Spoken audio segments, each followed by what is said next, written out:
আসসালামু আলাইকুম ওরহমতুল্লাহি ওবরাকাতু।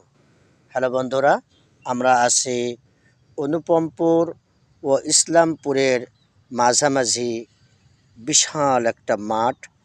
এই মাঠটা পানের বরজ এবং ভুট্টা খেতে ভরা।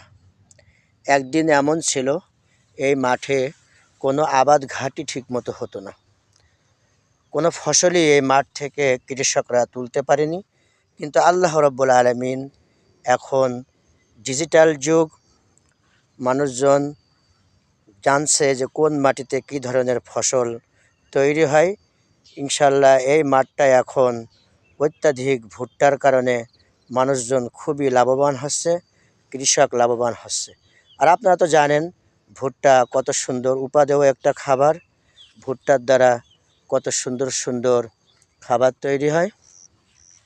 এই যে আমাদের সামনে দেখছেন একটা বড় ভুট্টা ক্ষেত, প্রায় 2 বিঘার মতো জায়গা নিয়ে এই ক্ষেতটা।